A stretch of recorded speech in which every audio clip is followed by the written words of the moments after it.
Good afternoon. I'm Keaton Hall. First at 4, public health officials announced Friday that the first probable case of monkeypox has been identified in Kentucky.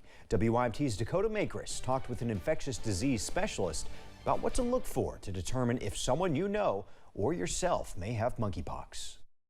The positive patient is from Jefferson County, but due to privacy reasons, not much is being released about them. But we are told they remain isolated. Infectious disease specialist Dr. Ferris Cotter says the disease is rare and is spread through close contact or direct contact with sores and scabs. The disease starts as a flu-like illness, headache, congestion, and fever. However, he says it is not an immediate danger to the public, but it is a concern. It is not as easily transmitted as other diseases that we already know, like COVID-19, but it is present and it can be transmitted from human to human. Public Health Commissioner Dr. Stephen Stack said, quote, identifying the first case of monkeypox in Kentucky is concerning, but not surprising, end quote. Dr. Stack said the state is working with the CDC and local health departments to contain the spread. In the studio, Dakota Makris, WYMT Mountain News. The CDC reports the illness typically lasts 2 to 4 weeks. Do you ever worry about what your kids could be exposed to while online? Well, experts say you should. The UNICEF Foundation released a study finding a third of young people in 30 countries have experienced cyberbullying. Judy's Place for Kids finance director Rachel Bone says there are warning signs a parent can pick up on. Maybe a change in behavior, more aggression from the child, a desire to want to be on the game more than usual. Also, if you're coming in the room as a parent and they're automatically shutting things down or closing out chat boxes, that should be a red flag. Bone says parents should regularly discuss internet safety with their kids.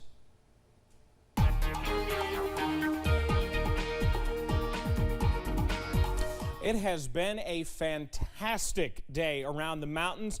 If you're going to kick off a Monday, why not kick it off like we have today, right? Absolutely gorgeous conditions, plenty of sunshine, and that will continue as we head through the rest of our night tonight, really even into tomorrow.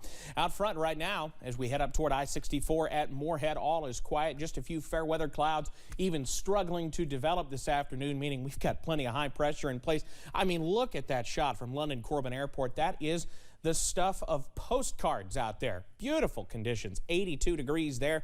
We're in the upper 70s and low 80s region wide. Just gorgeous outside. Dew points in the 50s. It does not get better than this for the last week of June. Plenty of a clean sweep on pinpoint Doppler. The last of our showers from this morning and last night pushing on out. So it is going to be a fantastic evening out there. So get out and enjoy it. Download that WYMT weather app. You might not necessarily need it, though, as we experience temperatures falling through the 70s, eventually into the 60s and into the upper 50s as we start off our Tuesday. We've got more where this came from as we head into the day tomorrow, but we've also got more heat as well. I'll have the details on all of that coming up in just a few minutes.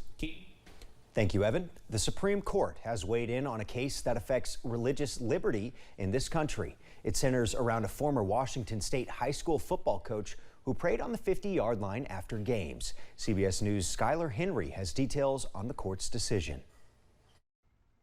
The Supreme Court has ruled in favor of a former high school football coach who sued his Washington State school district, saying it violated his constitutional rights when it told him to stop praying with students after games. Everybody should be able to practice their faith. For years, Joe Kennedy would hold a post-game prayer on the field at Bremerton High School with students joining in.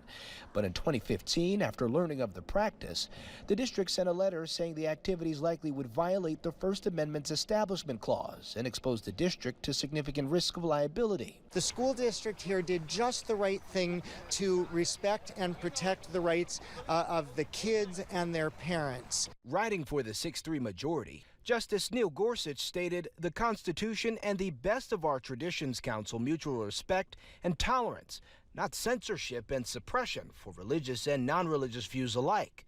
This latest ruling from the conservative majority court moved the needle further toward expanding individual and corporate religious rights and narrowing the separation between church and state. Kennedy's lawyers argued no students were ever pressured to join him in prayer, and Justice Gorsuch noted in his opinion there was no evidence of coercion in the record. The High Court initially declined to hear Kennedy's case in 2019, before the conservative majority was seated on the bench. Skyler Henry, CBS News, Washington. The former coach retired and is living in Florida, but prior to the ruling, claimed he'd return to Washington State if he got his old job back. Well, one Kentucky lawmaker is voicing his opinion on the ruling. Senate Minority Leader Mitch McConnell spoke in Florence today, discussing the latest rulings handed down by the Supreme Court. And Justice Scalia, who I think was kind of the most significant Supreme Court justice of the modern era, developed a following of lawyers and judges around the country who believed in the quaint notion that maybe a judge ought to try to follow the law. And used to say, you're not very happy if you're not occasionally unhappy with the outcome you reach, because it's not your personal opinion. It's what the Constitution or the law seems to require. Specifically talking about the football coach's right to pray on the field, McConnell said, quote, that violated not only religious freedom, but free speech rights. Chalk one up for the Supreme Court. Following the Supreme Court's decision to return the decision of abortions back to the states, one country is easing access to abortion. While it's already legal and widely available in Israel, women first need to receive approval from a committee of doctors and social workers. Under new regulations, women are no longer required to be physically present when requesting an abortion. The country's health minister, Nitzan Horowitz, referenced the United States to repeal the federal right to abortion when he announced the measure. The U.S. Supreme Court's move to deny a woman the right to her body is a dark move, oppressing women and returning the lead of the free and liberal world 100 years backwards. Even here, the situation is not ideal, but we are in a different place, and today we are taking big steps in the right direction. In addition to individuals no longer needing to be physically present to request an abortion, Horowitz announced the application form is being revised to remove, quote, degrading questions. Israel's not the only country speaking out about the Supreme Court's ruling. Protesters in Ireland marched on the U.S. Embassy in Dublin yesterday. Many marchers said it was important to show solidarity with women in the United States and to make sure that Irish abortion laws remain protected.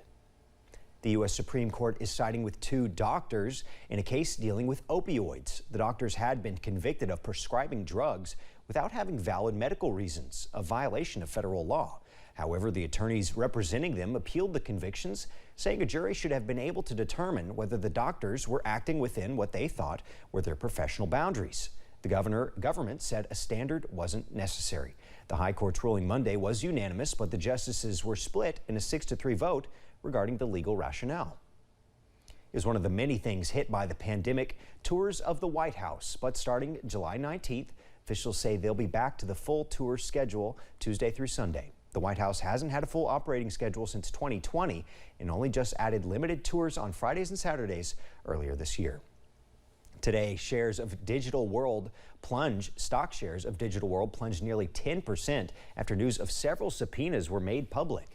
Digital World acquisition reached a deal to merge with the Trump Media and Technology Group in 2021.